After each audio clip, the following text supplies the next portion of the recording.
pray.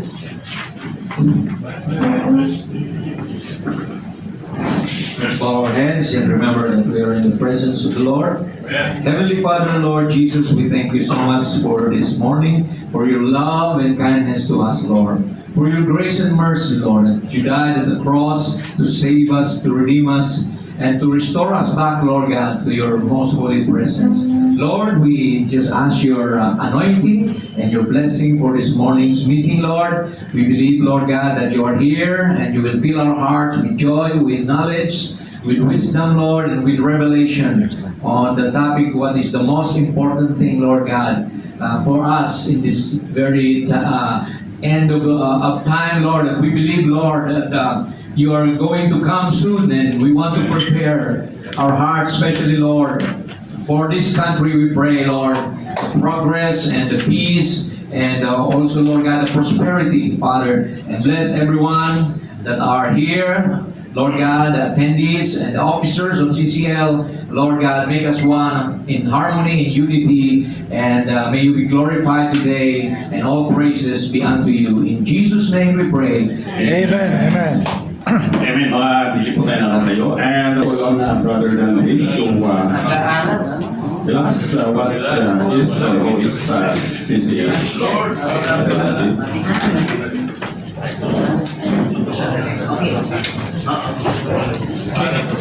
Ibig sabihin, sunurin mo po sa China ng pag-ibig Pilipino. Bago. Okay, isang mapagpalang umaga po sa ating lahat ng mga kapatid. Ako po si Brother Daniel Diape. Nilelay ko po yung information about our group, Capital Christian Leadership, na kung saan ay nag-umpisa po nito at mga founders ay walang bagong si Governor Atty. Leon Poli, si Governor Pinson, at ang ating Chairman Emeritus na si Tita Villarreal. So dito po, ang mission natin ay siyempre unang-una, i-share natin si Christ. Pangalawa, share natin ito sa ating mga kaibigan, negosyo, at sa tatlong branches ng ating government. Legislative, executive, at saka sa judicial.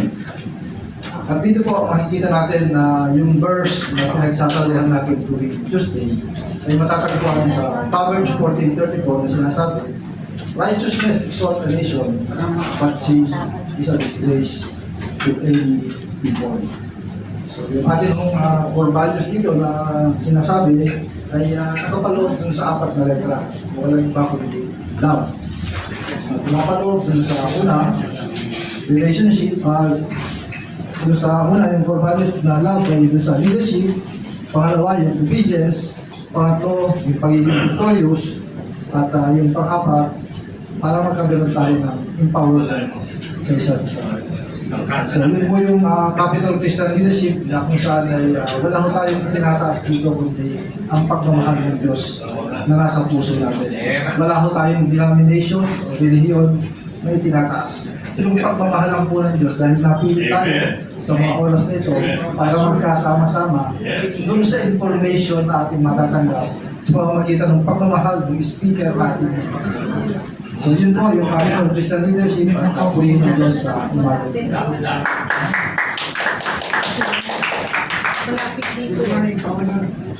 Thank you, Brother Danley. So again, on behalf of CCL BOE and Board of Advisors, no, welcome po kayong lahat. Naway makita-kita tayo lagi being Tuesday. Mamaya pag-usapan namin ang next venue na mayroon kaming titingnan, and you will know, no, for the announcement before next Tuesday. Ayan, again, thank you very much, and good morning. Tatawagin ko po ang ating chairman for his chairman's night, no? So, okay. Sorry. I'm your regular MC, no? Ang regular MC kasi nasa pantayan ng television. Si Bishop Sirwell, no? Kaya, pasensya na kayo. Of course, tawagin na po natin ang ating Chair, the dementia, para pamunahan po tayo ng CCL hymn, no? Dapat kabisado natin ito. No? We love the song. Okay. We love the song. Sabi ng ating presidente, dapat kabisado natin. Okay, use it an example for us.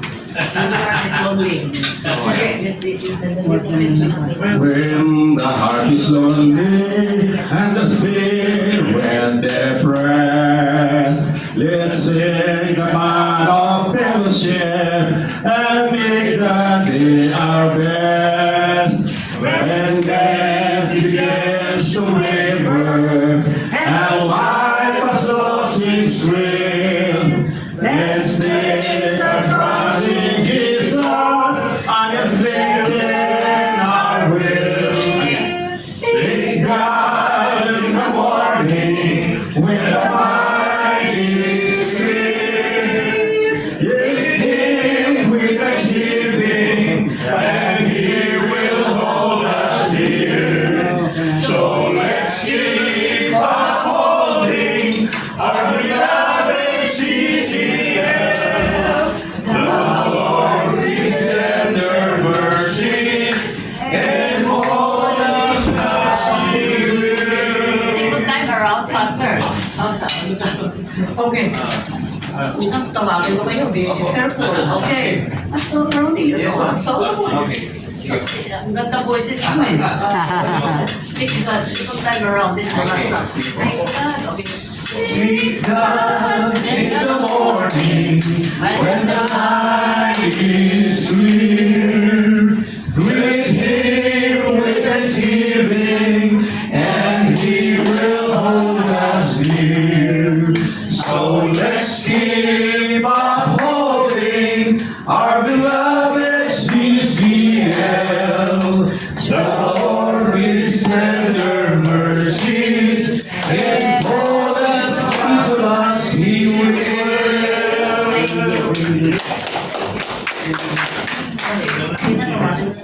Thank you. Ayun po ay aking tawagin si para po sa ating sorry prayer. May I call on Pastor Bert Pantanilla to please lead us sa intercessory prayer po. Pangunahan po kami. Let us pray. All right.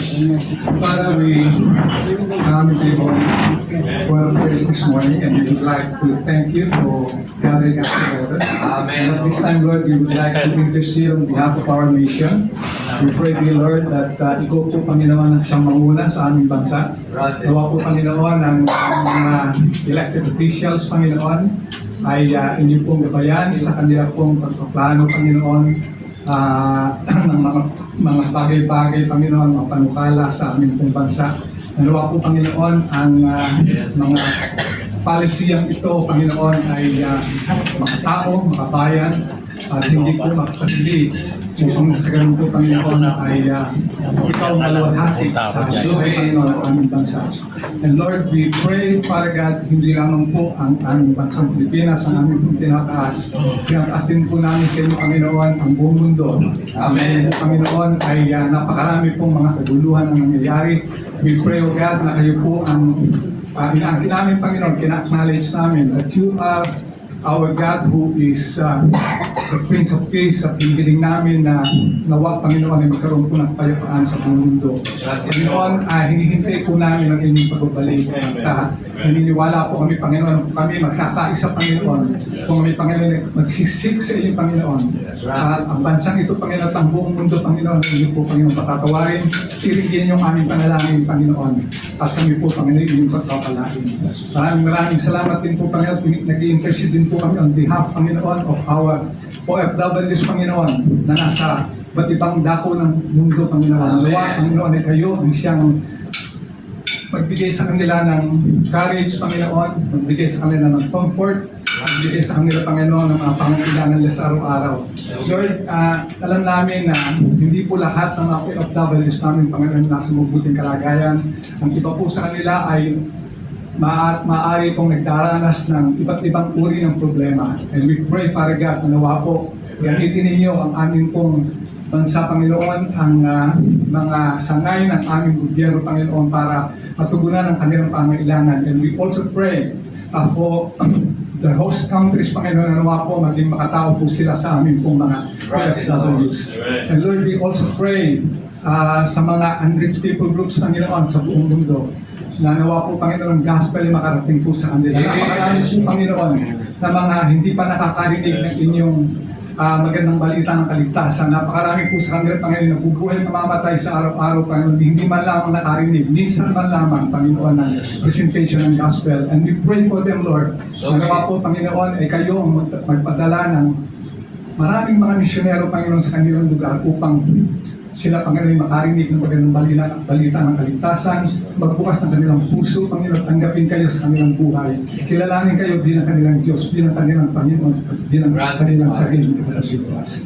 But we also pray for the local churches in the Philippines. We pray, Father God, for the pastors, for the church workers, for all the members ng bawat local churches, Panginoon, sa buong bansa. Nalawa po, Panginoon, ay kayo ang siyang maitaas, Panginoon, sa buhay ng iglesia, at hindi po, Panginoon, kung sino, hindi po, Panginoon, kung sino mga personalidad.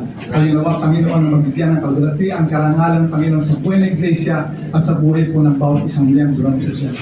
Panginoon, tinataas din namin sa inyo, we intercede on behalf of our families, Panginoon, and friends. Nanawa po, Panginoon, kayo ang siyang tumugon sa pangailangan ng bawat isa, at kayo po, Panginoon, ang maging daluyan, at kami po, Panginoon, maging daluyan ng pagpapalang at nagkakalulog sa amin. Maraming salamat po, Ama. Hinihiling namin, Panginoon, samahan ninyo kami sa nalaring oras ng araw na ito. May your name be exalted, may your name be glorified in our midst today. This is our prayer in Jesus' mighty name. Amen. Amen. Maraming salamat, Pastor. Ngayon po ay pwede na po tayo makakopo.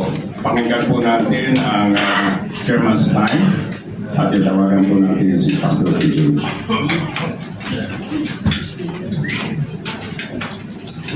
Thank you, Brother Bert. Good morning. Good morning. Pakisabi mo sa katabi mo, good morning.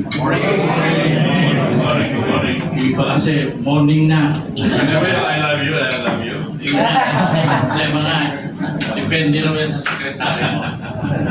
Sinabi ng sekretary mo, sir, morning na. Tatawa ka. Bago yun ah. Okay lang. Ako'y natutuwa na biro mo. Kaya itong one vote na vote movement, inuwi lang namin to sa... Pero ako walang t-shirt Hindi, mamaya. Yung binigay na ako niya for 5 sa isa. Kasi kahapon lang na-confirm na si Ramon Ang ba? Ramon Ang ng San Miguel will be the keynote speaker. Pero ang ticket ko hanggang ngayon na lang kasi halos ubus na So, ito lang kasi tayo, dapat cuts tayo, di ba? We should know that. Kung gusto nyo, tinanong ako, Pastor, bakit may bayad? Pare, kailangan may bayad na. 1,000 lang naman, may pagkain ka, may t-shirt, kompleto. Kasi nasanay yung mga Pilipino lahat sa libre. Amen? Pag libre, kalapit-kalapit penge. Kalapit-kalapit penge. Tapos na tayo dyan 2024 na ngayon. Yung mga nauna nung araw, ganito. Ikaw yon. Ako tuwan-tuwa ako nung araw. Kasi merong wedding lord, di ba? May gambling lord. Ano pa mga lord? Landlord. Meron ding praise the Lord, tuwan-tuwa ako. Pero na nasa praise the Lord, meron din palang ibang tao dyan. The Lord is over. Hindi nakakatawa yun. Bad trip ako. Ang puntos ko, ako po yung lumaki sa drugs nung araw. 70s pa. Good trip, bad trip, round trip, side trip. Nasa inyo yan. Nakita mo mga kaibigan ko, nung araw, when I talk about the Lord, bakit masyado ka religious? Kasi tinanong mo sila, ano ba gusto nyo? Kapayapaan. Di ba the real peace from the Lord? Pinakilala ko, religious ka naman. Siyempre, ano ako ng pastor Sa Pilang Home, diyan kami lumaki, nagkalat ng drugs siya nung araw. Sabi sa amin, pare, sama ka dito. Punta ka ng basketball court, titira ka. Pinang heaviest man nila, what it takes. Wala, take mo lahat. Medical, bahala ka, portang, nasa sa inyo yun. Lahat. LSD, Forex, mag-LSD sana ako kaya lang may bumulong din. Pare, lason sa tagayan. LSD, di ba? Lason sa taga. There are times. Pero nung magtitake na ako, bench yan basketball court. Nung magtitake na ako, maganda rin yung medyo ni Sunday school ka, amen? May bumulong din The heaviest man is not by what he takes, but what he thinks. Di ba? Kung gusto mong kapayapaan, yan ang heavy. So sabi ko, okay ito Kaya pala nung iba sa akin, parang di ka tumutake Sabi ko, basta pinapula ko noon pa. So bumabalik ulit. Kasi nakita nyo si Alvin Tangkol dito, di ba? Nagsalita siya. Kinuha niya akong, pare, kuha ka ng mga guests sa PNP, sa police, kasi internal cleansing. Kasi iba droga ngayon, di ba? Mga police ang involved, o military. Kaya we should be always be thankful. Saka nakakita, aircon pa to. Pero hindi natin nadadala yung mga barkada natin. Nadadala natin yung barkada natin pag birthday mo, libre, lahat. Pero tatandaan nyo lang, hindi tayo libre ka ba? Wala nagbago sa'yo. Di ba? Bad trip ako dyan Kaya sabi ko, pare, gawin na natin. Kahit ano pag-usapan natin. University Hotel is UP. Nung araw, naglalakad kami dito, pwede ka maglakad. Sabi nung kasama ko, pare, parang mahirap na sa UP maglakad masyado. Bakit? Ang dami ng sasakyan. Ang dami ng puno. Pero originally, ang UP, State University, ginagamit po yan ng mga matatalino. Iisip na mahihirap. Amen? Mahirap. Kaya ka dapat dito pag-aralin. Pero nakita nyo ngayon ano na nangyayari? Iba naman nag-handle dito. Dahil sabi sa akin, second, parang pwede bang magpanukalang batas sa'yo? Lahat ng State University, Isabela, Norte, kahit saan, dapat University of the Philippines. Isabela chapter. Isabela, gano'n. University of the Philippines, iba dating ko di ba? UP. So again, sinasabi ko, pwede ba tumayo yung dalawa na sama ko naka-t-shirt baka at silito. Kasi yung June 7, makialam na tayo. Amen? Kasi kung anong utos ng Congress, sumusunod lang tayo. Anong pinag-uusapan, sunod tayo. Pag-away sila, sunod tayo. Kaya kanina, nakita ko yung mga dapat ko mga tiga-sibak Nung napunta ako ng Davao, Conservative Baptist din ako. Kaya lang sibak ako Bakit iba ginawa mo, PJ? Conservative Baptist, Active Pentecostal. Okay ba? Dapat ganun tayo. Wala naman denomination ngayon Tinanong ako, PJ, ano ba denomination mo ngayon? Ang alam ko sa Pilipinas, ang denomination natin, regardless of your religion, wala akong pakialam. Ang denomination yung 1,000, 500, 200, 100. Yan totoo denomination. Amen? Totoo denomination. Huwag tayo magbulahan. Sabi ko, pare, ba't i-revive mo yan? Wala nang bulahan. Pag sinabi mo, hypocrite, masyado ka religious. O sige, gawin natin, walang bulahan. O basta intindihan nila. Pangalawa, laging walang budget ang gobyerno, nakita nyo? Walang budget sa ganyan. Pero hindi man nilagay doon. Pag ako maging kurap, wala naman silang budget. Tama ma? Nung sinama ko to doon sa... Maganda rin walang pera. Kasi hindi nga ako 5 milyon ng POMELEC. Sabi ko, wala naman akong gagawin I-check lang namin yung mga patay hindi na pwede bumoto. Tama ba? Ang tagal na natin narinig yung wala naman tayong ginagawa. Dati ang signs and wonders sa church lang. Amen? Ngayon pati sa POMELEC meron. Ibig ko sabihin, let's work together. Kung mo 30 lang kasya dito, hindi pa natin kaya punuin. Si Esther Gusto, ilang taon na siya ngayon? 80 plus. 93. 90. 93. 93. Pero nakaka-attend. Kaya lang na sobrang novaliches na siya. Pero invitasyon niya galing pa sa States. Kaya natin siya ng breakfast natin. Ito ang point ko. Let's work together. Amen? Ako natutuwa kay Efren. Nakita mo, Mas kilala nila yung youngest brother ko. Si Lito. Ano?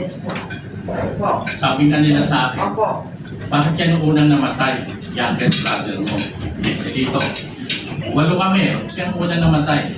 Sabi niya, we don't have problem here in Canada. They have good health program.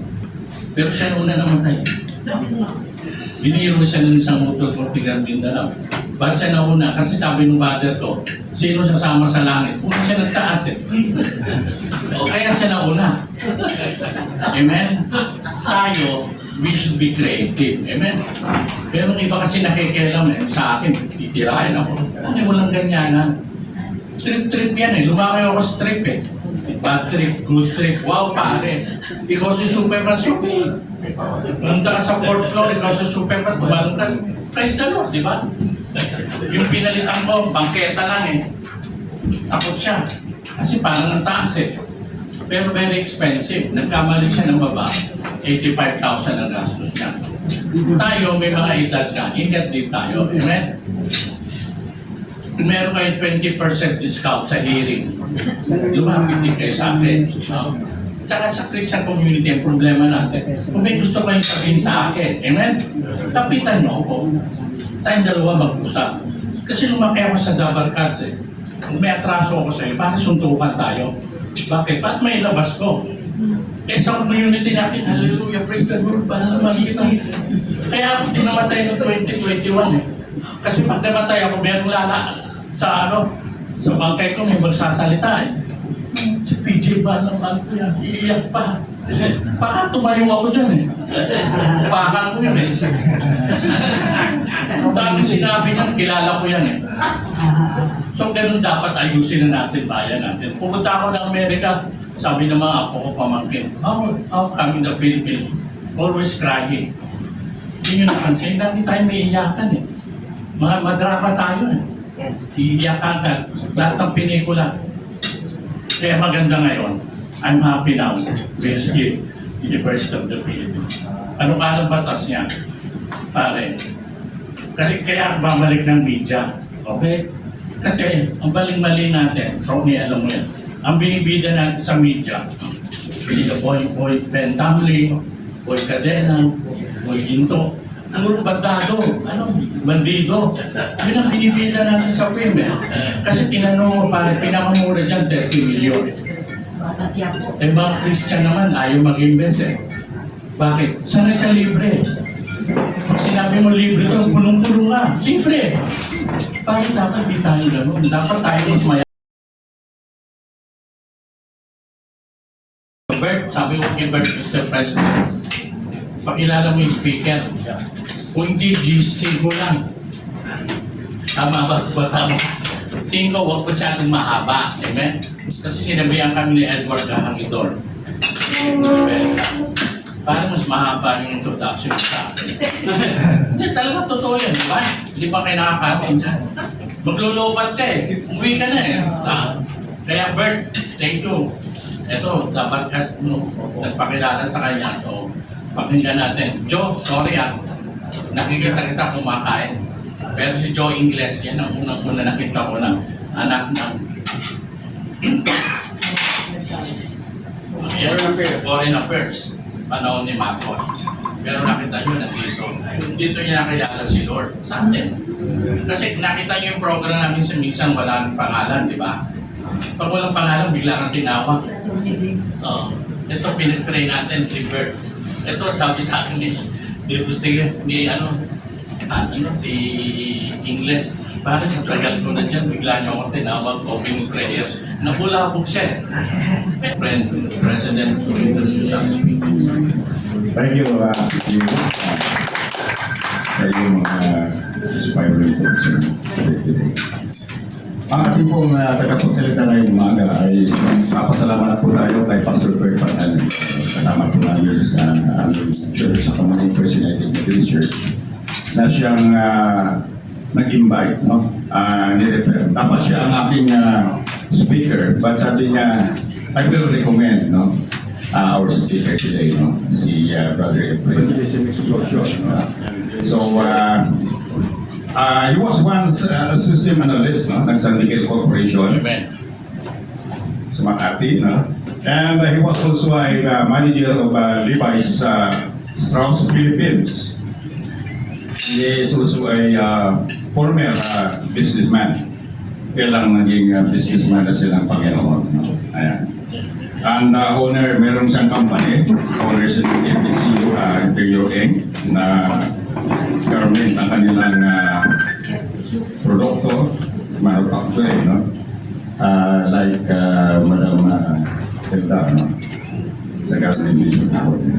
And in 1991, together with his wife, Celia, ayan, ano, maganda na may bakay ang ating taga-pagsalita. And promised to receive prize, no? And got involved in evangelism explosion, church leadership in Capital City Baptist Church. And the third Hall of the Lord, full-time service in 1995, and continued to serve the church. And in AA, it's evangelism explosion, you know, and clinics here and abroad. Then in 2003, the couples landscape change through Kairos. Mamaya siguro ano niya, what is Kairos, no? Of course, no? Nung hindi pa ako kumuha ng platform ng Kairos, na is one of our coach and trainer, no? Sabi church, hindi ko alam to kung anong Kairos. No? Medyo napasa na ba Kairos, no? Pero mamaya I-explain niya what is Kairos all about. And alam mo, one striking point, no, sa kanyang profile, nasabi niya rito, saan ba yun?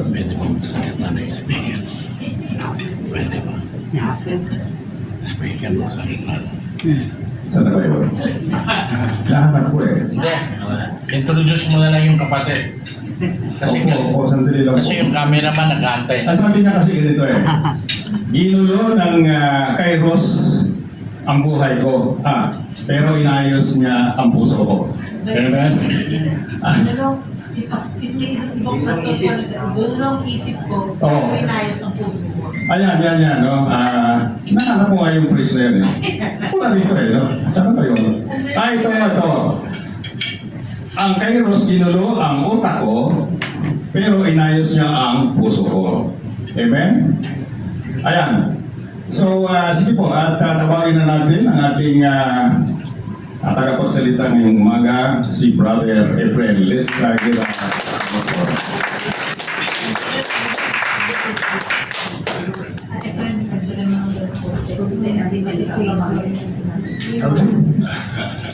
Okay, maraming salamat, Albert. And my privilege, it's my privilege to be part of your fellowship here. It's a 56-year-old fellowship, no? At natuklasan ko nga ang isa sa mga founders ito is si Reverend Greg Tingson, who used to be our neighbor also there in Pilam, no? At he was we highly respect him for his passion for the Lord, for evangelism, all of that.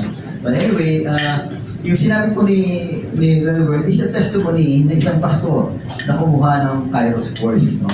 At sabi niya, no, after the course, Kairos, ginulo ang isip ko, pero inayos ang puso ko. But isn't that what, happens when you encounter the Lord? Guguluhin ang isip mo, pero aayusin ni Lord ang puso mo. Okay? That's exactly what happened to the Apostle Paul, who was a tormentor, Right. okay, of the believers at the time. No? And later on, he became the mentor of the believers. He became the defender of the faith. No? So that's what happens when you encounter the Lord. Okay? So let me just not turn on my PowerPoint here, just to guide you in our discussion this morning.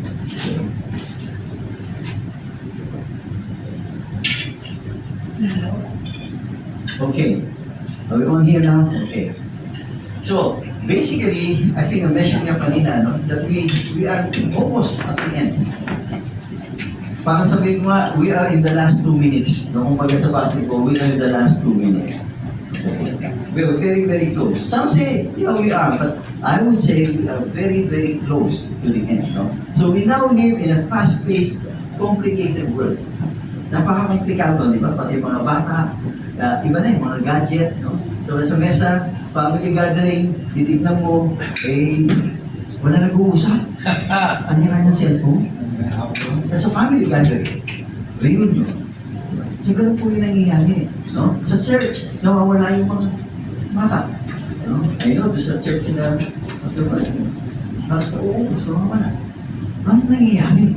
In America, only 6% of believers have a biblical worldview. Ang dami ng church ng mga tao. No, hindi na napapasa sa susunod na generation. Anyway, it's a complicated world that we live in, filled with troubles and uncertainties. Hindi na natin alam kung anong mangyayari. No? Just this morning, when I came over, I was listening to the news about the crash of the helicopter of the Iranian president. So hindi natin alam kung ano magiging implications nito. Some say America has something to do with it, Israel has something to do. So lalo magiging komplikado.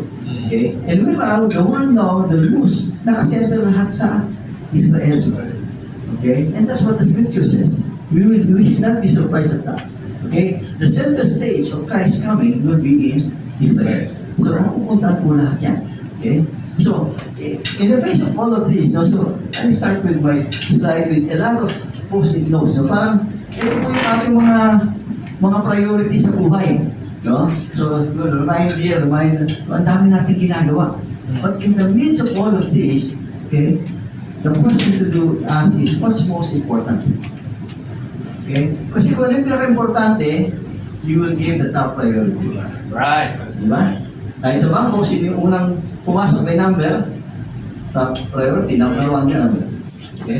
Pero pag dumating yung senior citizen, mas priority. Tama?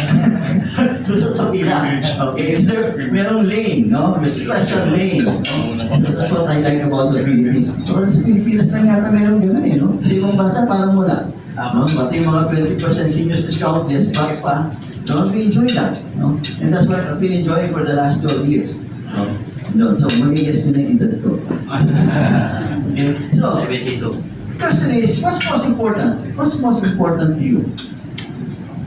When you wake up in the morning, what do you think about? Okay? When you look at the future, what do you think about? What's most important to you? But at the same time, I'd like to ask, what's most important to God? Diba? So, compare natin ito, no? Ang tanong is, what is most important to God the same as what is most important to you? Di ba dapat pareho? So we offer our country to the Lord. We dedicate our country that we ask the Lord to bless our country. So yun yung pinaka-priority. No? Ano ba talaga importante sa Panginoon? How would that bless you? Okay? So in relation to this, okay, let me cite a quote from Mark Twain, no? One of the most famous authors before. No? So mga kabataan pinakilala si Mark Twain. No? He said, the two most important days in your life are the day you are born and the day you find out why. Okay, so this caught me, no? When sa isang critic, isang movie, sinabi ito, sabi ko, nga, the day you are born, the day you find out why. You see, purpose, when your life purpose is clear, you can have a most fulfilled life, an abundant life. Okay? No matter what your situation is, no? You may have the severest trials in life, but you will keep on because you know your purpose. Amen. Okay? Bakit yung mga sa show, yung voice generation, no? Talagang grabe ang practice nila, yung mga magulang lahat, di ba? Just for the ma-alleviate sila sa poverty, makuha yung 1 million na prize. Why did Leon Aquino? No? He had so many choices, he was offered many choices by Marcos, just to be set free. Why did he stick on? Diba? Even until the end. Why did he ride that plane? Alam niya, he will just be meeting his death. Purpose. Nelson Mandela, the same. Tagal sa jail, so many years in jail. Why? He had a purpose. No? Importante yung purpose. But let me give you, on this statement, no, let me give you a biblical standpoint on this one. Okay? I'll just add one word, which makes all the difference. The two most important days in your life are the day you are born again and the day you find out why. Right. Diba? Hindi po importante yung birthday. Mas importante yung being born again. Your spiritual birth. Okay, do you remember the day you were born again? Remember po na? Yes. Every one of you, the day you came to know the Lord? I remember, may sabi po kami mag-asawa. March 24, 1991 at around 5 p.m. in the afternoon. Ano po lang, kasi tayo sa EE. Kaya spiritual birthday. But you know, when we came to know the Lord, we were so excited about sharing that wonderful gift of eternal life. All my life, I've known that you have to work your way to salvation. Kailangan meron kang gawin, maraming mabubuti, para malitas, eh yan, hindi ka pa rin sigurado at the end. No? Pwede ba ang 99% Lord? Pasado na? Hindi. I learned that kailangan 100%. But it's impossible. But I learned that by the Lord Jesus Christ, He has forgiven our sins. He has paid 100% of our debt to Him. Then we are saved. Sabi ko, wow, kailangan kong maibahagi ito sa maraming tao, sa lahat ng kaibigan ko. And so after that, a lot of my business meetings became evangelistic meetings. People came to know the Lord. And every time, until this day, every time people ask me, bakit mo ginibak yung business mo? Sabi ko, patay ka na. I will tell you why, and when I tell you why, I share the gospel with you. That's the day. So, the day you are born again, so I encourage each one of you, go back to that day. Okay? Because, you know, the day after that, you were so passionate. You know what happened after that? When was the last time you shared the gospel to somebody? Anyone here share the gospel in the last 6 months? 6 months? Yes. The last 12 months? The last 24 months? No? I only see a few hands. Bakit? Kasi at times napapagod na tayo sa pagiging Kristiyano. Right? Pero napapagod na tayo sa mga mundong kausap natin. Di ba? Ay, ayaw mo na lang sila. Ayaw mo sila mapunta sa impyerno. At least ako pupunta sa heaven. No? But that should not be. Bakit nag-iway yung ating pan? Kasi madalas kasama natin mga Kristiyano. Ayaw na natin makasama ang hindi Kristiyano. Nakakapagod. Ano mga pinag-uusapan? Mga petty things and all of that. But that's what Jesus did. He immersed Himself among sinners, even among prostitutes. Ganun po siya.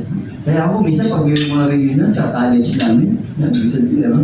Ayaw ko talaga pumunta kasi alam ko na pag-uusapan.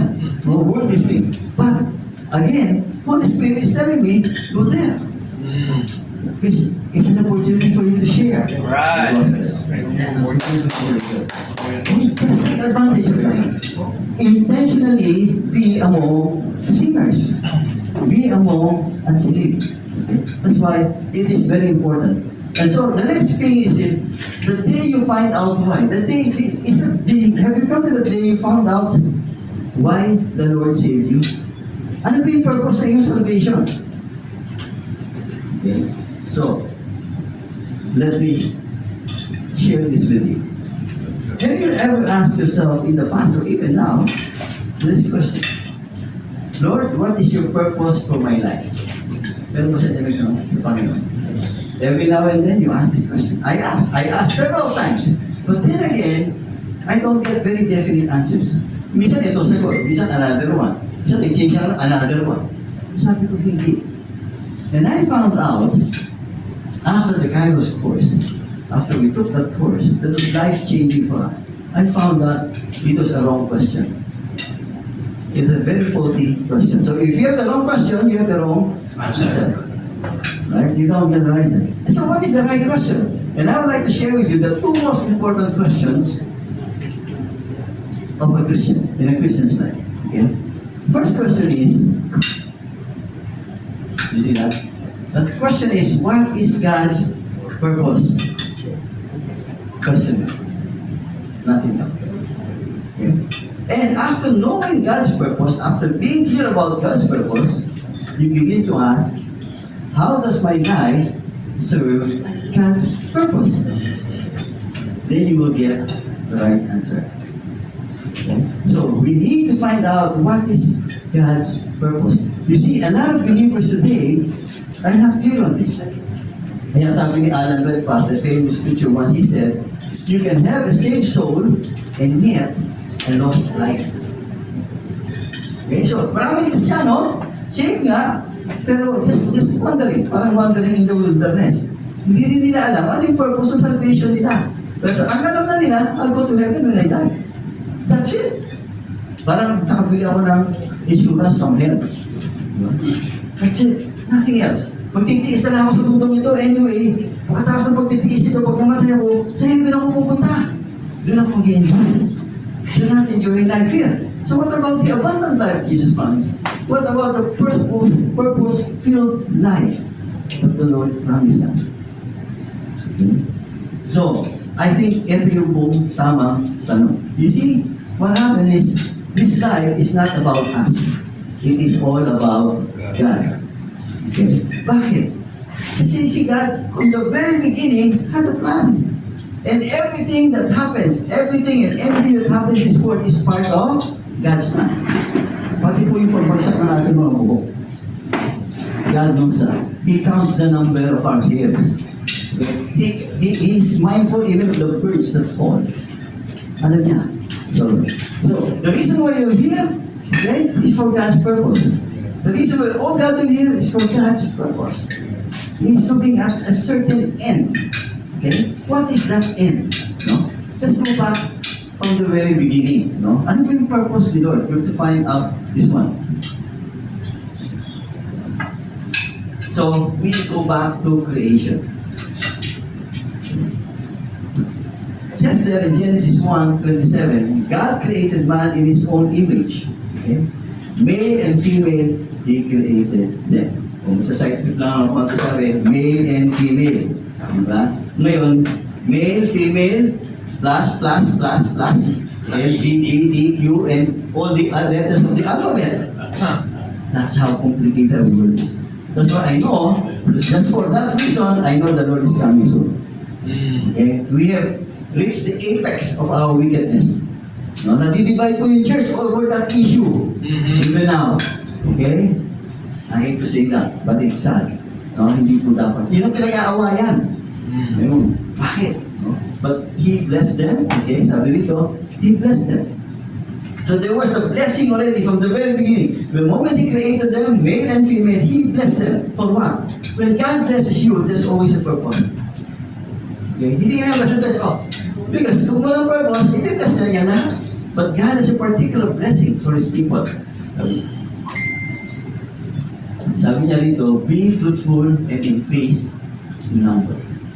Be fruitful and multiply. Fruitful, di ba? Lahat ng ginagawa mo, purposeful, fruitful. You can go into some projects, whatever, businesses. No?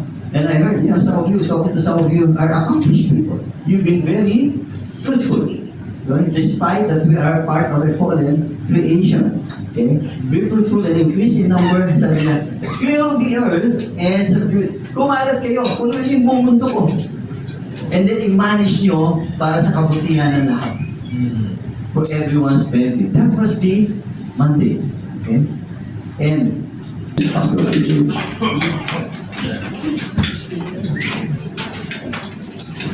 Thank you, Brother Bert. Good morning. Good morning. Sabi mo sa katabi mo, good morning. Good morning. Iba kasi morning na. I love you. Kasi mga, depende naman sa sekretary mo. Sinabi ng sekretary mo, sir, morning na. Tatawa ka. Bravo yun ah.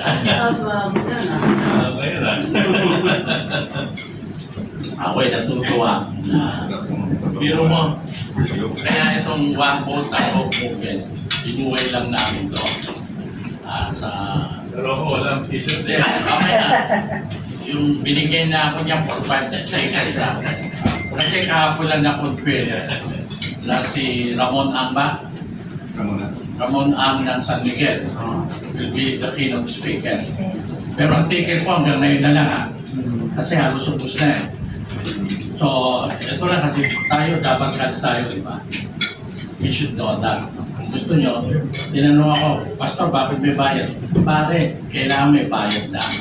1,000 lang naman, may pagkain ka, may t-shirt, kompleto. Kasi nasanay yung mga Pilipino lahat sa libre. Amen? Pag libre, kalapit-kalapit penge. Kalapit-kalapit penge. Tapos na tayo dyan eh. 2024 na ngayon.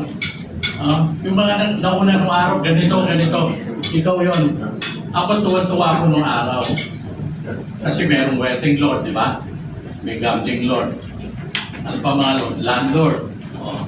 Meron ding praise the Lord, tuwan-tuwa ako. Pero na nasa praise the Lord, meron din palang ibang tao dyan, the Lord is over. Hindi nakakatawa yun. Bad trip ako.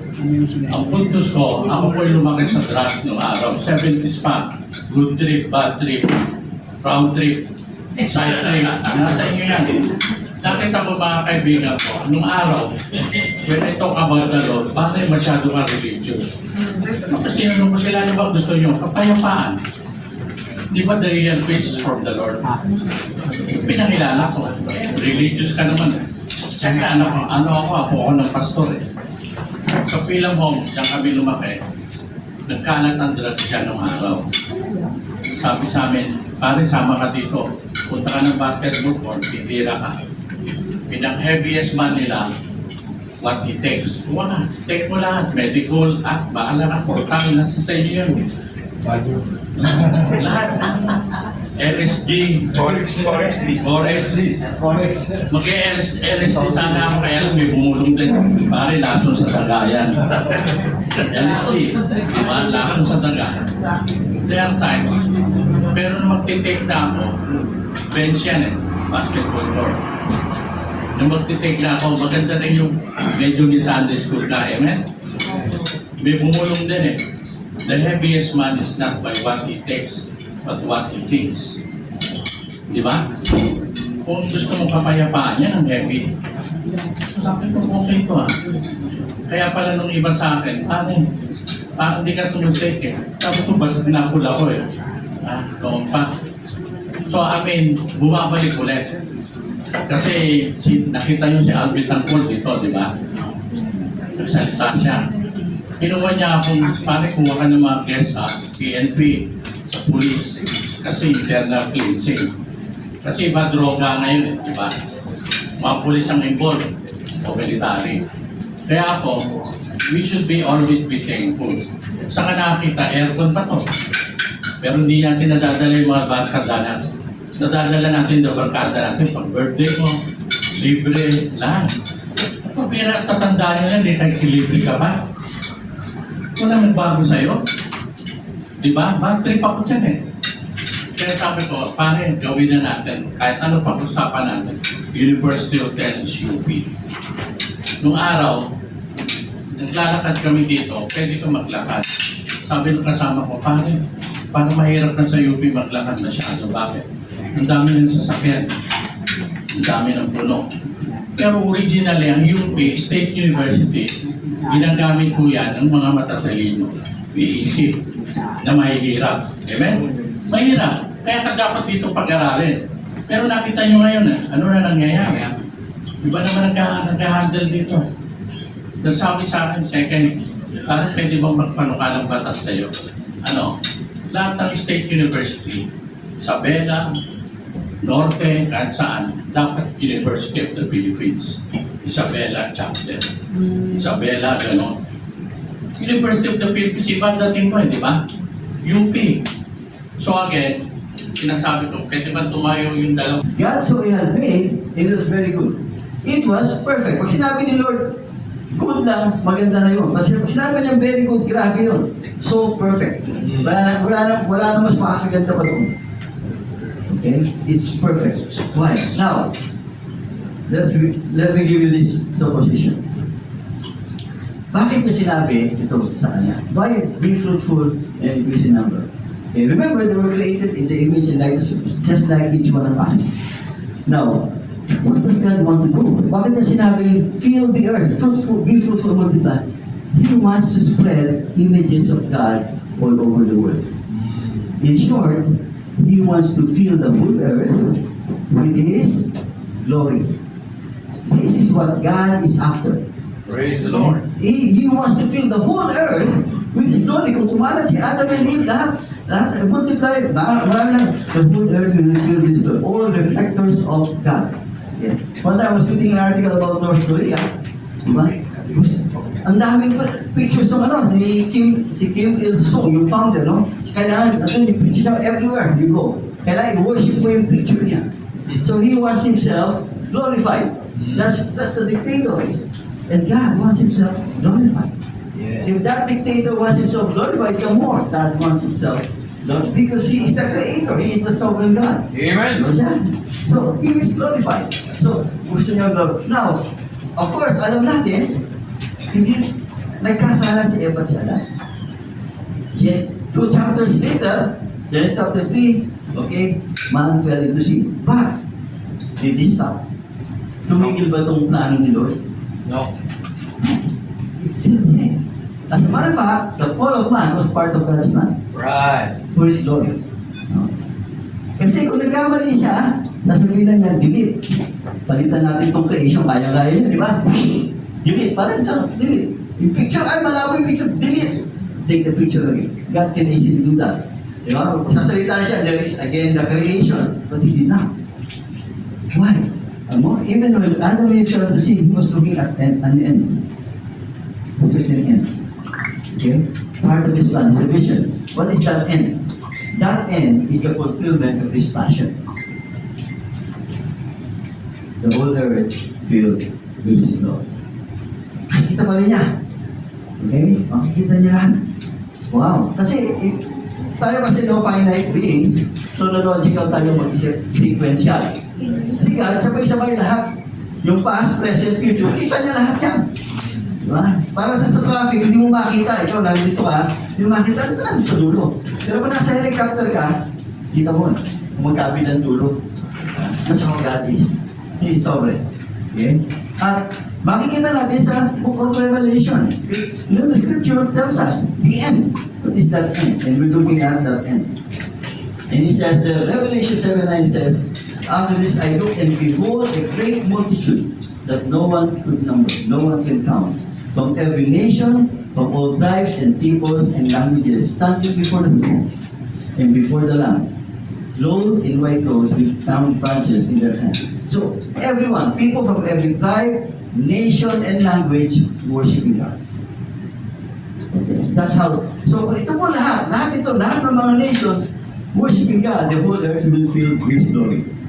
Pagdating po ng end, wala na po lahat ng nakakainis. Tama ba? Wala na. Yung mga kinaiinisan mo, yung corruption, yung sinasabi ni Pastor kanina, kung ano nangyayari, drugs, and all of this, lahat yung wipe out. What would remain are God's people. Amen. Worshippers of God. So ganun po yung plano sa Genesis, mangyayari pa rin. But in a different way. Through Jesus Christ. Okay? So, wipe out po sila. Kaya sabi ko, meron po dito doktor sa inyo? Wala. Sabi ko, yung mga doktor wala nang trabaho. Bakit? Wala namang kakasakit eh. May mga abogado ba dito? Wala na kayong trabaho. Wala nang mag-aaway. Wala nang kaso. Everything will be peaceful. Because the whole earth will be ruled by the Lord Jesus Christ. It's a perfect rule. Yung mga punerarya, yan ang business yan, no? Si Peter, Lola, wala na rin yan. Wala nang mamatay. Can you imagine that? Are you looking forward to that? Yes. Is that what's most important to you? That we go forward to that. That we work towards that. That end. Okay? Minsan kasi nadadwar na tayo ng mga nangyayari, yung mga problema. Lahat, no? Yung tuition ng anak ko, o yung anak ko ganito, yung nag-aaway mag-asawa, no? Yung kapitbahay, ganito, nakakainis, nakaparking sa harapan ko, hindi ako makalabas. All the irritations in life, we're being dwarfed by that. But let's hold on to that hope. Because that's a sure thing. This is where the whole world will end. Okay? So, paano mangyayari ito? That people from every tribe, nation, na worship God, filling the whole earth. Paano mangyayari ito? By God's people. Who will make that happen? You and me. Because we are saved by God's mission for God's mission. Diba? Ito po yung mission ng Panginoon. Ito po yung makita. Ito po yung ating mission din. So yun po yung purpose of it. We're saved for God's mission. Okay? Madalas po kasi nakafocus tayo sa Ephesians 2:8 and 9. Saved by grace, not by works. But we always forget the next verse. No? Nandun na po tayo, doon na tayo ngayon. If you're saved by God, you're on the next verse, Ephesians 2:10. So we are God's workmanship, created in Christ Jesus for a life of good works that He has prepared in advance for us to do. And what is that life of good works? Hindi po yung nagbibigay sa charity, nagaganito, nagpipray. No, that life of good works is being on mission with God to bring this about. Ito po yung end natin. So this is where God is headed. So that's why He gave us the command before He left earth. Diba? Sabi niya rito, go and make disciples of all nations. Di ba? Sino po sa inyo ang first time narinig itong verse na ito? Meron ba? Wala na. Because in the US, 50% of Americans have not heard of this. Okay? And you all of you go and make disciples. This is the command. Basic na command. Okay? But are we obeying the command? Go and make disciples of all nations. Here's what I noticed, and I think you'll agree with me. Okay? Sabi niya, go and make disciples.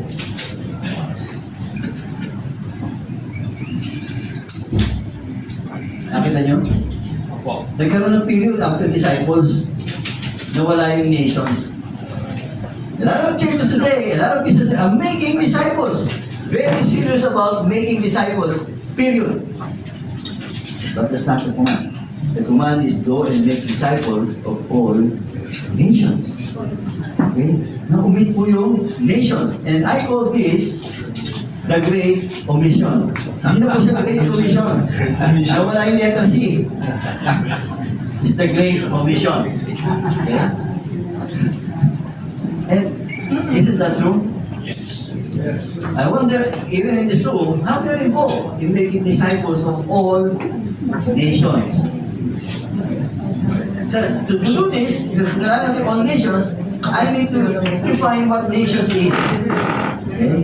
Nations are not countries. Nations are people groups. Like in this room, meron po ba ang Bicolano? Yan. Kapampangan. Batanggenyo. Ilocano. Bisaya. Pangasinan. These are nations. The Philippines is one country that has almost 200 nations. So kailangan make disciples also. To obey that command, I need to make disciples, be involved in disciple making in my own culture. But at the same time, I need to cross culture. Okay? Kailangan abutin. Okay? Now, to do this, I need to find out ano ba nangyayari sa Great Commission. I need to see the status of the nations. Okay? Ito pa tinatawag natin state of the nations, hindi state of the nation. Hindi siya zona. Ito yung zona na po ng mga Kristiyano. Ano nangyayari sa mga nations? Or are we praying, even praying for them? I know you've been praying for the Philippines, one country. But pray for the other nations, people groups. Okay? Ano nangyayari sa kanila? Let's give you a snapshot of this, what's happening here. And if you take the Kairos course, you'll find out more about this. Okay? This is a snapshot. Okay? The world today is divided into several groups, no? Like a pizza pie into several slices. Okay? Iba-iba pong slices, okay? One third of the world identify themselves as Christians. No? Pag sinulat mo sa application, religion, Christian. Okay? But two-thirds of that are what we call nominal Christians. Okay? They are not 100% Bible-based. Okay? Siguro, kamukha ni Iglesia ni the Church of Jesus Christ of the Latter-day Saints. Yan po yung mga iba-iba. Marami pang iba. Ang tinatawag natin dedicated Christians are those who has only the Bible as their authority. Nothing else. Hindi po tao, nothing, no tradition, nothing, but just the Bible. These are the dedicated. So, just 10%. So, in short, pwede natin sabihin, then only 10% of the world is saved and 90% unsaved. Okay? So, unsaved lahat. So, ngayon, let's go to this portion. Okay? Non-Christians, that all this portion there within rich groups. Ano po yung rich groups? That's the 27% of the world. Okay? The rich groups are what I call the fortunate unsaved. Paano naging fortunate yung unsaved? Unsaved nga eh. Diba? They're fortunate because they have access to the gospel. There are churches nearby. O, ang mukha dito, nandito tayo sa UP, nandiyan po yung Church of the Risen Lord. Diba? So, anyone can hear the gospel anytime they want. They can hear. Kahit pumunta po kayo sa EDSA, meron kayo makikita ang billboard, I am the way, the truth, and the life. Kung nakikinig kayo sa radyo ngayon, makinig kayo sa advertisement ni MYX. Okay, yan, di ba? Sa Christian Company. Parati ka may gospel. Okay? Anong...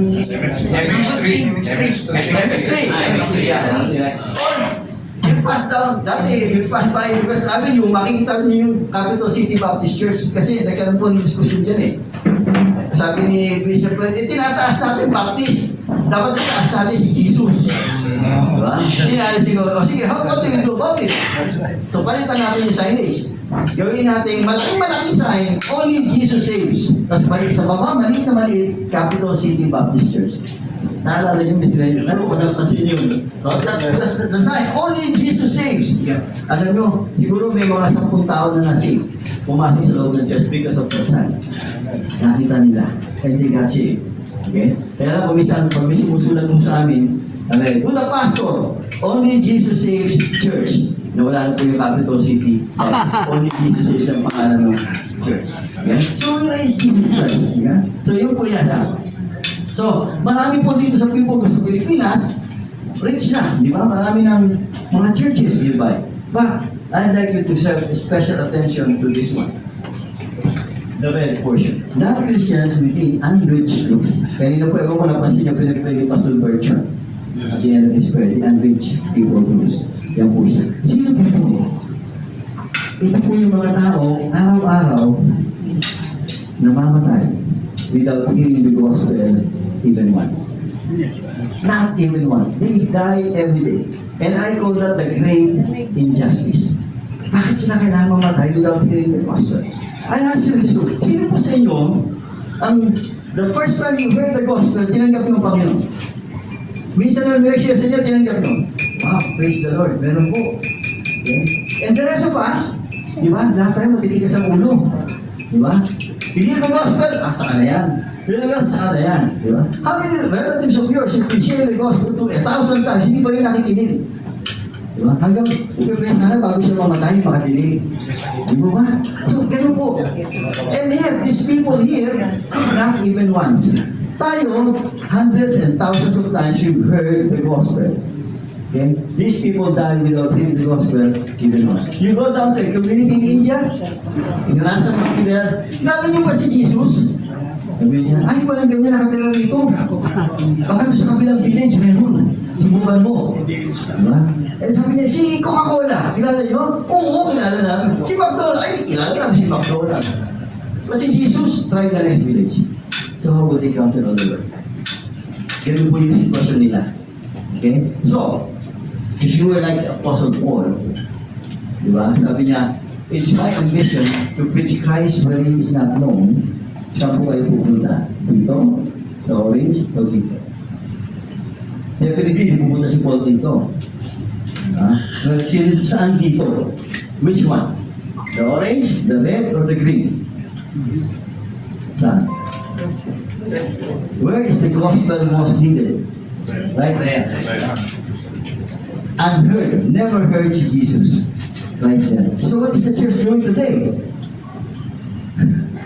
You know, the sinasabi ko sa inyo is only heard by less than 10% of the church today. 90% of the church does not have an awareness of this. Okay?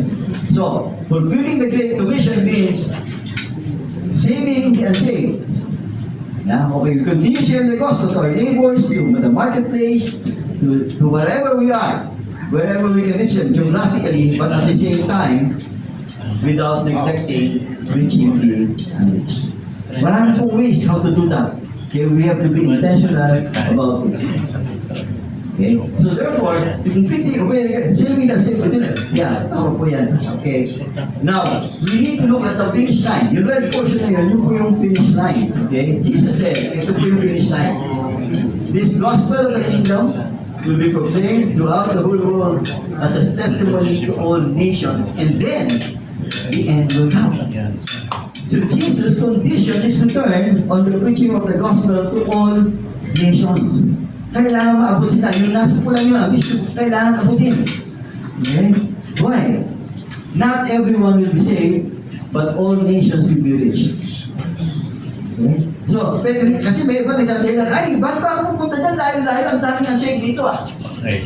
But if you try to do that and neglect the unreached, hindi ko kayo matatapos.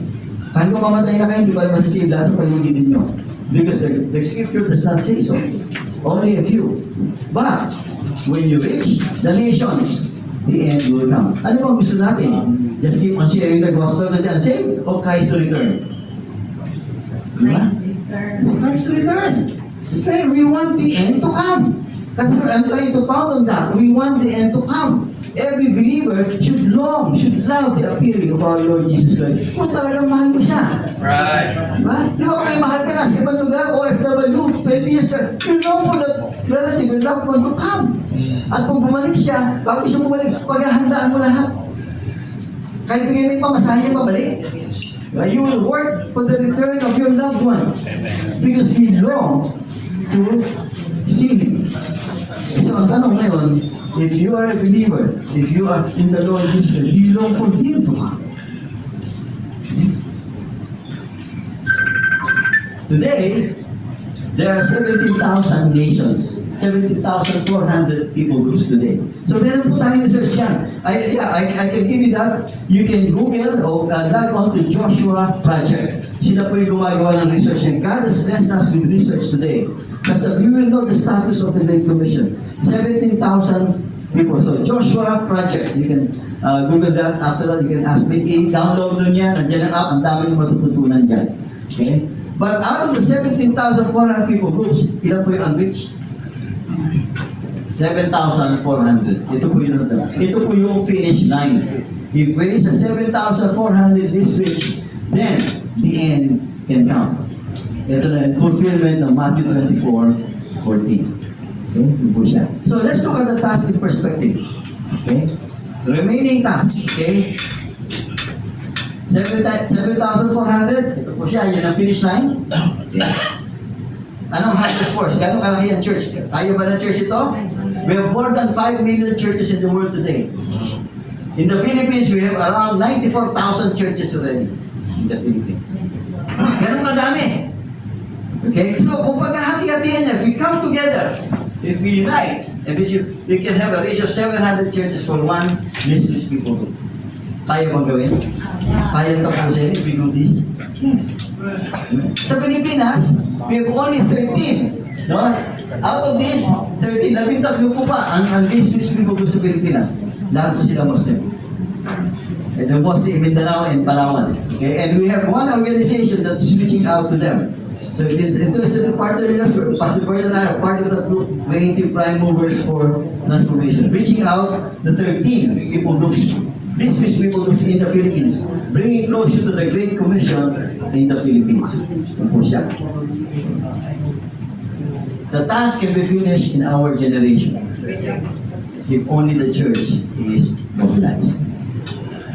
Okay? We need to mobilize the church. Okay? And that's the reason why we have the Kairos course.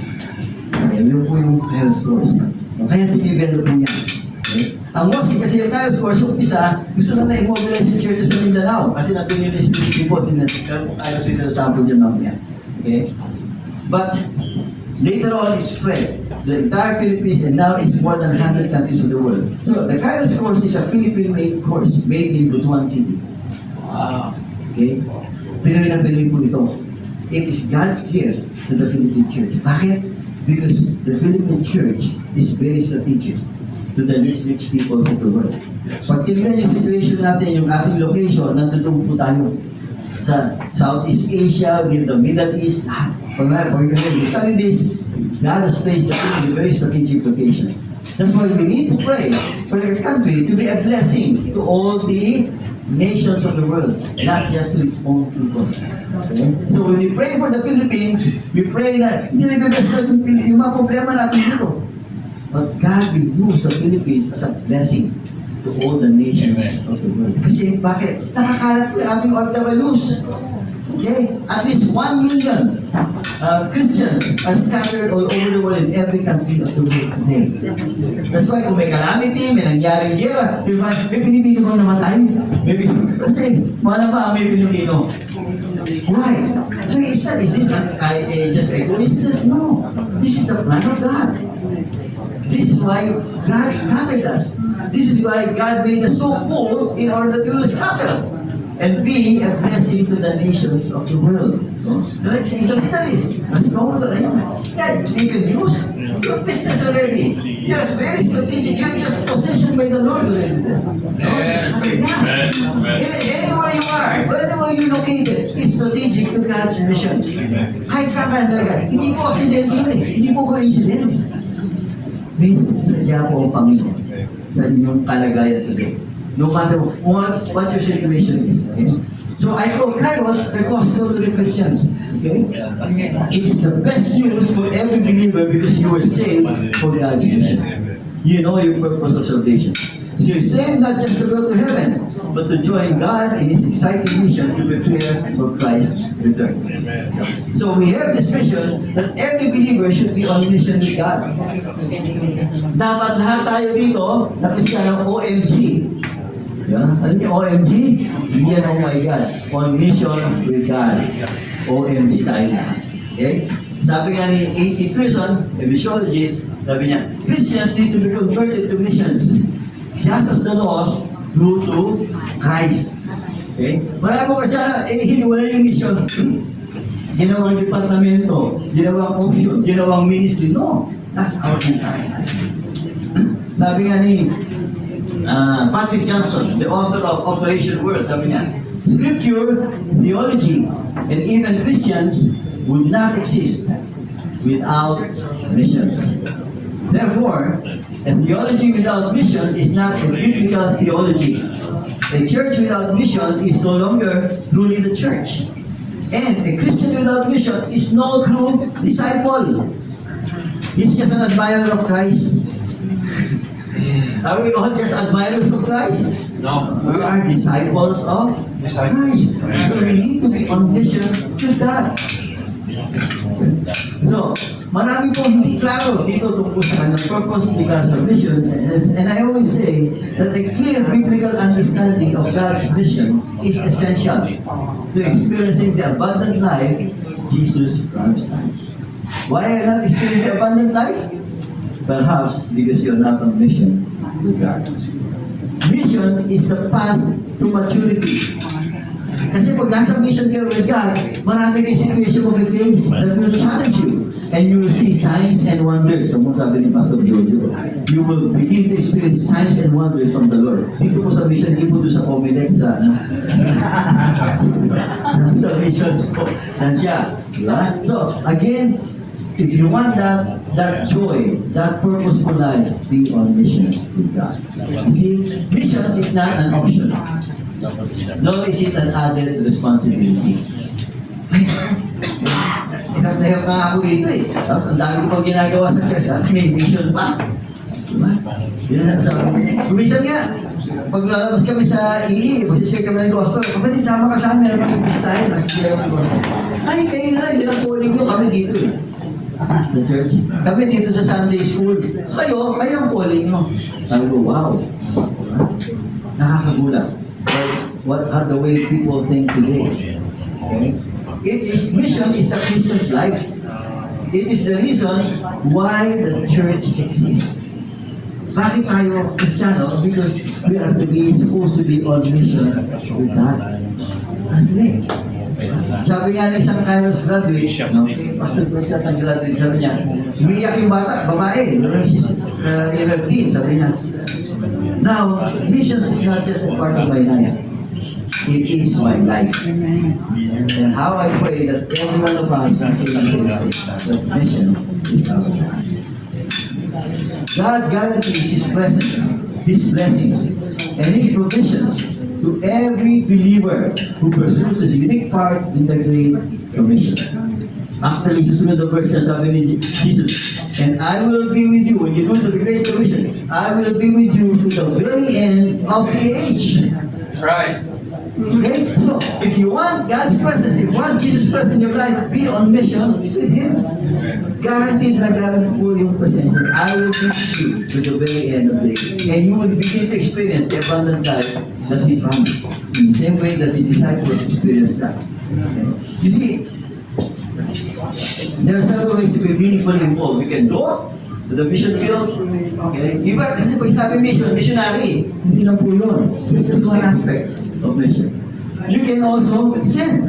You can partner with mission organizations. You can pray for the missionaries. Pwede yun.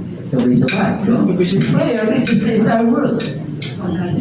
And if you look up to the Joshua Project, pwede kayo mag-pray. Araw-araw, meron po sila feature, these rich people do the Joshua Project. And you can also mobilize. Okay? Mobilize other Christians. That's what we do. We are called by the Lord to be full-time mobilizers. Okay? Yun po yung pagkakasend sa amin. So we're not missionaries, we are mobilizers. Okay? It's just like we have a prophetic function in the body of Christ. Yung mga prophets before, they're not just known for foretelling the future. But the main agenda of the prophet is to bring back God's people to God's main agenda. So this is God's main mission. Okay? And of course, you can also welcome. Ang dami na pong unreached people groups dito sa atin sa paligid namin. Mga estudyante, dito na sa UP, marami dyan. Iba-ibang nationalities. May mga Muslims din, nandito po. Tapos, down in Bicol, we were doing a Kairos course ng isang church. Na-realize nila na yung church na sa isang building, realize nila, just across the street, tatawid ka lang ng kalye, is a medical school. In that medical school are 500 Indian and Nepalese students na araw-araw nila nakikita, hindi na pinapansin. And that changed, that transformed them. They began to have fellowship with these people, relate to them. So now there's 16 fellowships with these people. Okay? So marami pinapunta na si Lord dito. Yung mga gera, lahat, yung Marawi, nag-scatter ang mga Muslims, bakit? Planning Lord yan, para makita. So sabi na, you don't want to go to Mindanao? I'll send Mindanao to you. So Mindanao is everything. So just go to Green Hills, sa Quiapo, ang dami niyo makikita dyan. Okay? But God cannot lead you on the basis of facts that you do not have. So you have to know. You have to know grace. Okay? So if we love His Spirit, then we need to be on mission with God. And that's what's most important, that we finish well. Importante po yan. We have to finish well. The Apostle Paul, towards the end of his life, he said, I have fought the good fight. I have finished the race. I have kept the faith. Henceforth, there is laid up for me the crown of righteousness, which the Lord, the righteous judge, will award to me on that day. No, a crown of righteousness. Gusto niyo ba yan? The crown of righteousness. Sabi niya kasi dito, not only to me, but also to all who have loved His appearing. So if you love His appearing, you need to be on mission with God. You need to hasten His return, work with God to hasten His return. And when you face Jesus, you will be welcomed with the most wonderful commendation, with the most wonderful welcome of well done, my good God.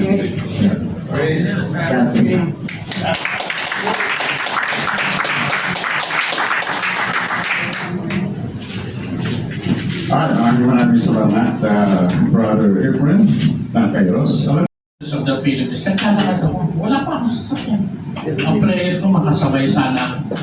There are times you have to pass through in order to know what to do. So again, we are very happy. If you're interested to study further about this course, no? Nandito yung ating prime mover, no? Si Pastor Bert Pantanilla, and of course, ang pinaka-head coach dito ay si Brother Efrain Quijada. OMJ, remember that word? On mission with God. No? Naalala ko lang po yung sinabi ni dakilang evangelist natin, no? Yung ating Billy Graham siya, I remember him? Great big song. Sabi niya, every heart with Christ is a missionary, and a heart without Christ is a mission field. Amen? So nakita natin yung dalawang major point yung kanina, yung 40 at 27. Yun yung major concern ng Kairos, no? To reach out those less rich people, no?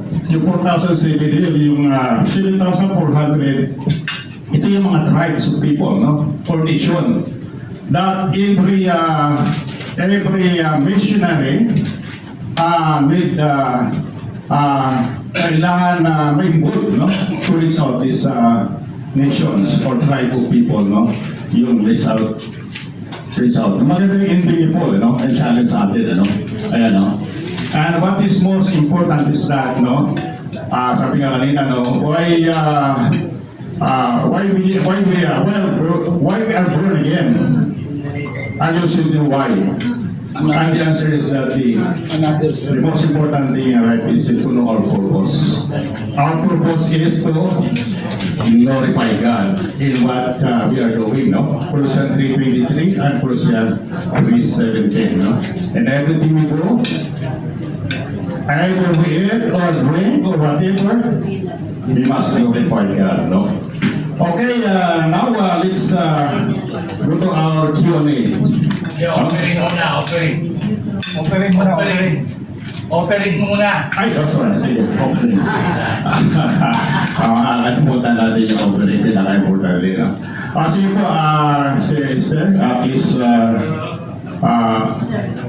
okay, kuhan mo yung ating offering envelope and Meron na.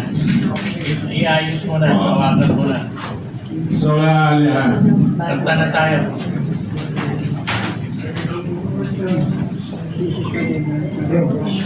Give thanks with the give thanks to the Holy One. Give thanks to His Son. And now let we say, I am strong. Let us say, I am rich. Because of what the Lord has done for us. Give thanks. Let's pray. Father God, we recognize that you are the source of all the blessings. Thank you even for this portion of blessing that Cristo na Panas, the portion that we share for Sicilian ministry. Lord, it's our desire to use this and bless this for the Sicilian ministry. Thank you, Holy Father, we ask in Jesus' name. Amen. Amen. Okay, now let's proceed to our Q&A. Sino po ang mauna? Yan, unahin natin yung lady muna, Professor Okay, Sister Luisa. Halip po kayo dito at ano po yung katanungan nyo, ha? Sige po, direkta na po tayo dun sa question. Sir, good morning again. Social media affects us unconsciously and consciously. So being a part of Kairos, how can you help? Because social media lessons already the values and respect, especially the youth. So how can we help or create awareness on social media is not life? Kasi nakaka-apekto kung mabuti ang social media nowadays. So being a Christian, being a disciple of Christ, how can we create more awareness on this topic?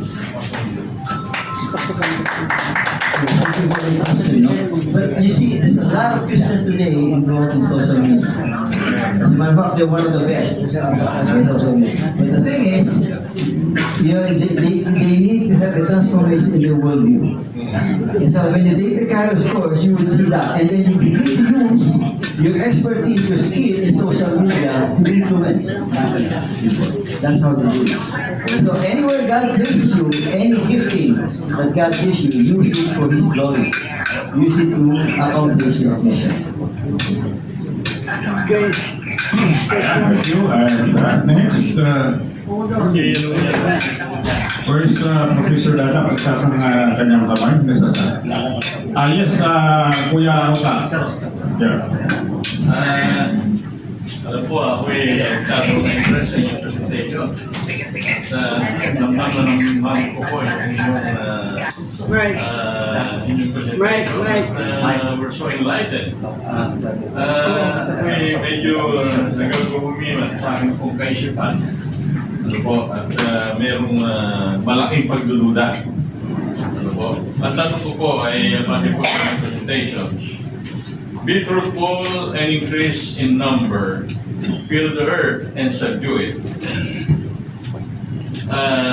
Sir, is it a mortal sin or a sinful sin when a certain man or certain section made marry each other, like LGB and QTB plus? Because I could not really imagine dahil po merong yung aking sister-in-law na anak niya ay matalino, napakaganda ng posisyon, diretsahan po talagang bakla. So nagkasawa rin po siya, bakla din. So naganak sila, inuha yung kanyang yung sperm cell niya, and they have it parang indo sa I don't know about that.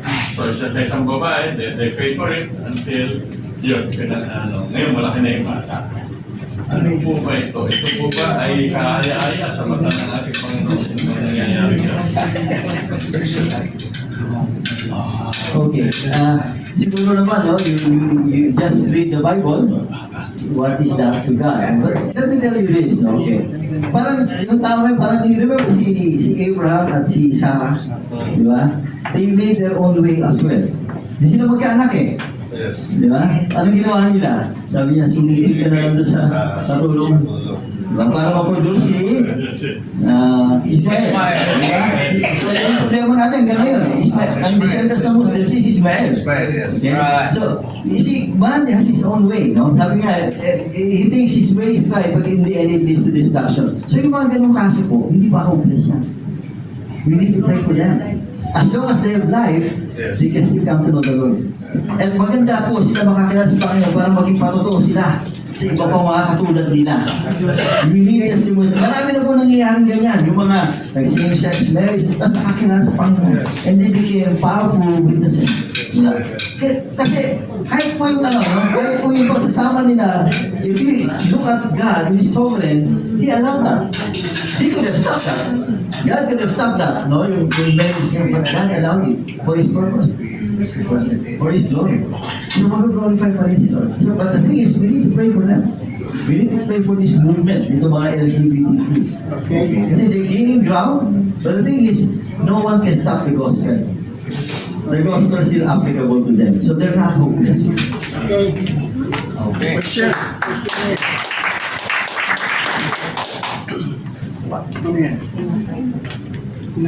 This is for everybody. What is most essential for our people today? Most important.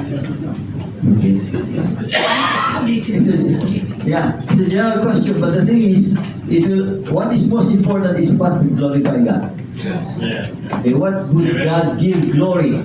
Okay, sa iyong buhay. So wherever God bless you, how can you use your life to glorify Him?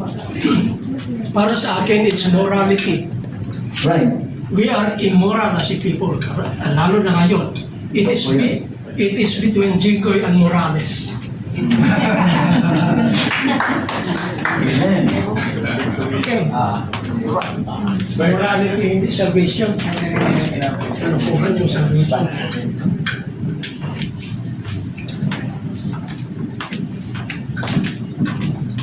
Okay na, palapitin mo na sana. Tayo po kayo. May na ako yung mic. Exhale. Ay, nako.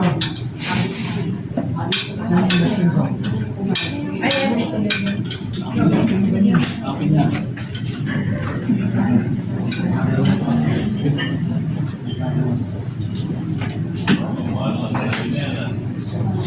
Parang humihin ang isang sisiyan. Dati dalawang mic. Isa para nagtatanong. Ayun ko bakit na isa na lang. Tanungin mo si Lino. Si Lino, tanungin mo kung kami. Wala ba tayong pera? Pinapakata mo na naman kami. Okay. Tanong ka na. Your message this morning reminds me of the journey from Egypt to a place where they stopped. They were supposed to go to the promised land, but they stopped. And they had to wait for 40 years before the Lord said, it's time for you to go. Your message here is very good. We are now 57, 56. We do not have an attempt to go out to urge the members of the CCR to go and preach. This is a wake-up call, your message. And God sent you to share that message to us. Thank you very much for that. But the name is Perkon. This is a challenge to us. You are so sorry. Have I been, you know, you asked that when was the last time you shared the gospel? And I thought, Jojo, when was the last time you shared the gospel? Last night? Every day ako. That's right. That's a good example. The chairman is saying he's sharing the gospel every night. That's a good example for a chairman. Opo. Okay. Ako, no, I'm okay. Very na okay. Are you hurrying me? What is really the main point? You know, my remarks as our secretary, you said this remarks to them. Bakit na pinababawal mo yung sinasabi niyo na sa akin sa sasabihin? Okay, please sit down. You know, it's good that we'll be meeting today because I'll make a wake-up call also to follow up the speaker. This is a challenge today. We have to do something. The CCL 56, anong members? 56. Meron ba kang 1,000 members? Ang answer ko ito, sa atin. In fact, I want to resign as a member of CCL. Parang dito lang. That's why I like your message, Stefan. Are you pastor, sir, or layman? Layman. It's good. We are very encouraged, great people to share together. We are better than the ordained pastor. Because tayo, we speak from the heart. By the way, before I end, I want to remind you that the book of Purpose Given Life has 5 reasons why they are created. You mentioned only one. And that is, you will plan for a purpose. You will only mention one. I'll tell you the form. You will form to be a part of God's family, FM. Yung una, PP. Plan for a purpose. Yung second, form to be a part of God's family. Pangatlo, very important, you will create it to be like Christ, like a CCCS. The fourth, you will make a mission, amen. And the last, you will to serve. But I like you, at least that is the beginning. You made me wake up. No, not wake up. I was very happy when I heard your mission. At first, parang you will try. But first, you showed us a technique to approach people. If we are shy to approach people, we should prepare an outline. Maganda yung outline mo. Ano yan? Bakit everybody wants me to stop? Why?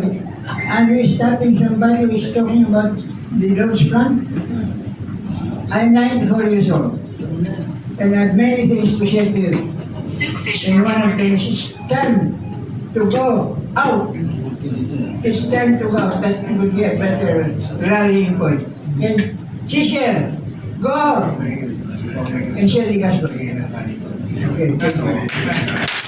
Yun, I think yun yung what is most important, no? Knowing our job description, no? In Matthew 28.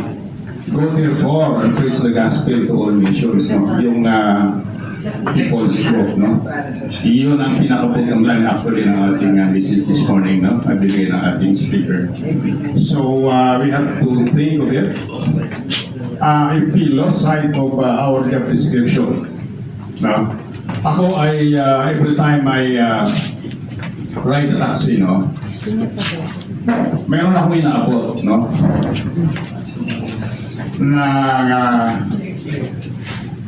Calling card. At ito'y galing kay Brother Yoson, no? Alam mo yung ito, ano? Yan. I spend at least 1 minute or 2 minutes spinning this, no? Yung life, saka kung binaliktad mo yung death. Life is a gift of God. The wages of sin is death. Then explanation na sa likod. I hand it to Christ. So I think this is a small way of proclaiming the gospel. Even to the driver, no, na everyday nakakasama natin, na siya nagdadrive sa atin from one destination to another destination. So it's my commitment, no? I have always this in my wallet. After my payment, then I give prayer to the driver. So ayan, ano, and many ways, no, for us to get involved in proclaiming and getting across the most important news in life, no? The gospel of the Lord Jesus Christ. Amen? Okay, that's my takeaway for this morning. Okay, Brother Romy. God bless you po. We enjoyed your presentation. It just came to my mind, as a missionary, I think meron atang prerequisite ang Panginoon. You cannot just go on a mission without repenting and being baptized in the name of Jesus Christ for the remission of sin, and you shall receive the gift of the Holy Spirit, and you shall be witnesses. So, para tayo maging witnesses unto Jerusalem, sa Samaria, we have to be baptized by the Holy Spirit. So how would we know whether a person is already baptized by the Holy Spirit so that they can witness properly? Okay, yun lang po, tanong po. I think, let me reword your question, no? You will know a person filled with the Spirit when he is witnessing. That's it. Because if you feel the Spirit, you cannot help but witness. Okay? So iba kasi may mga ritualis pa and everything, no? Witness. Good morning. You mentioned that we have so many churches, and each of the churches sometimes have their own interpretation of the mission and gospel. Of the different gospels, what is the true gospel? You mean the gospel? The gospel of the preached according to the Bible. Yeah. Ephesians 2:8 and 9. That's one example. It is all over the scripture. But the thing is, I think we need to be Bible-based, nothing else. That's the key. You know, we need to have basis, we need to have biblical backup for anything that we say. You know, it's not our opinion, it's not our view, but what does the Bible say about it? Okay. There's a gospel of Jesus Christ, the gospel of salvation, a gospel of the coming kingdom, etc. Okay. Which of those gospels do you believe is the Bible? Yeah, they're all gospels. They're all good news. But you know what he's saying, what Christ is saying here, this gospel of the kingdom shall be proclaimed to all the ends of the earth. Kasi ganito po yun, yung understanding natin ng gospel kung minsan hindi kompleto. Okay? I like to show you the 4th chapter gospel. Okay, kasi normally gospel natin is fallen man. Man is a sinner. And then you can be saved. That's the gospel of redemption. Fall redemption. But we need to start with creation. Okay, yung kanina sinashare ko sa iyo is creation. Ano yung mandate? And that mandate, it stays there, that you are being blessed, that you are created in the image and likeness of God. And then, it does not stop when we die. Because we will resurrect and rule with Christ into your restoration. Yun yung 4th chapter, the restoration. So we're looking forward to that. Hindi lang pag namatay ka sa heaven ka. Heaven is just a bus stop. Okay? But the real end, natin lahat, is to rule with Christ to the end. The restoration of everything. Yung gospel of the kingdom. Last na. Pinoy, last na lang, Noy. Sige. Yan, last na yung Pinoy, yan.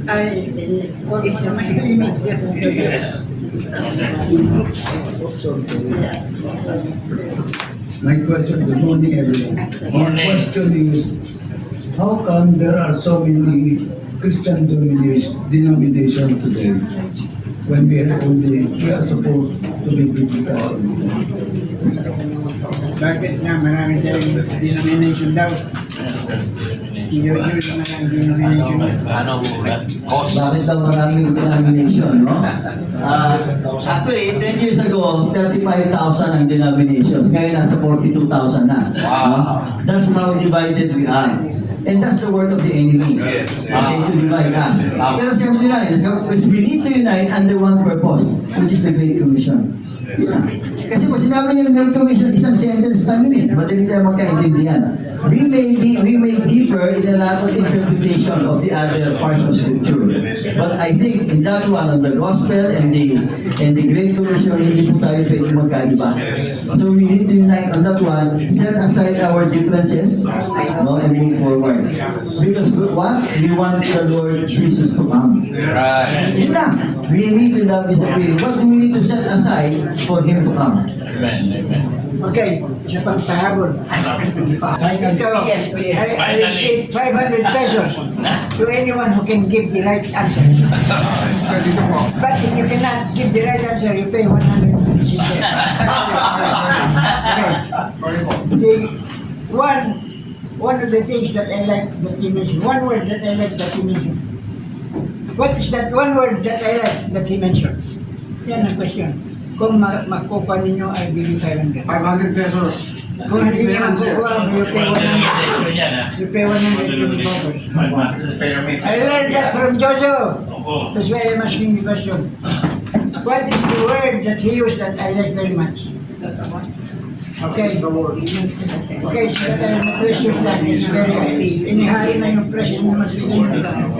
The word is in Matthew 26, there was a voice from heaven. He is my son. Listen to him. The word that I like that you mentioned is listen. We have to listen to God every day to know the direction that we every morning I say, Lord, what can I do for you today? That should be a part of your prayer.